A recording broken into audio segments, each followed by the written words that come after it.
Welcome friends. நாம் இந்த வீடியோவில் கொழுமிச்சை இலைகளை அதனுடைய சிட்ரஸ் நறுமணத்துக்காகவும் சிட்ரோனல்லல் லிமோனன்கிற எண்ணெய்க்காகவும் கொழுமிச்சை இலைகளை விவசாயம் செய்கிறாங்க.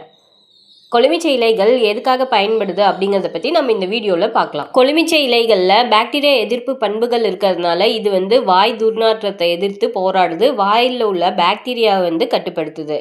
பாரம்பரிய வைத்திய முறையில் இதனோட இலைகளை மெல்லுவது ஈறுகளோட ஆரோக்கியத்தை மேம்படுத்துது. மேலும் பல் காரைகளை நீக்குது. இந்த இலைகள்ல இருக்கக்கூடிய கிருமி நாசினி பண்புகள் முகப்பருவை உண்டாக்கூடிய பாக்டீரியா எதிர்த்து போராடுது. முகத்துல தழும்புகள் ஏற்பட்டுருந்துச்சுன்னா அந்த தழும்புகளை குறைக்க இந்த இலைகள் உதவுது. பேன்களை கட்டுப்படுத்தவும் பொடுகை குறைக்கவும் உச்சந்தலையில ஏற்படக்கூடிய அரிப்பை தணிக்கவும் இந்த இலைகள் பயன்படுத்தப்படுது. பாரம்பரியமா செரிமான ஆரோக்கியத்தை மேம்படுத்துறதுக்காக இந்த இலைகளை டீயாக தயாரித்து பயன்படுத்துகிறாங்க. இது வயிறு உப்பசம், அஜீர்ணம், மலச்சிக்கல் பிரச்சனையை சரி செய்யுது. அரோமா தெரப்பின்னு சொல்லக்கூடிய நறுமண சிகிச்சையில் இந்த இலைகளில் இருக்கக்கூடிய சிட்ரஸ் நறுமணத்தை பதற்றத்தை குறைக்கவும், மனசோர்வை போக்கவும், மனநிலையை மேம்படுத்தவும் பயன்படுத்துகிறாங்க. இதில் உள்ள ஆன்டி ஆக்சிடென்ட்ஸ் உடலை பாதுகாக்கவும், நோய் எதிர்ப்பு சக்தியை அதிகரிக்கவும் பயன்படுது. மேலும் இதில் விட்டமின் சி, ஃபோலேட்ஸ் இருக்குது. நன்றி.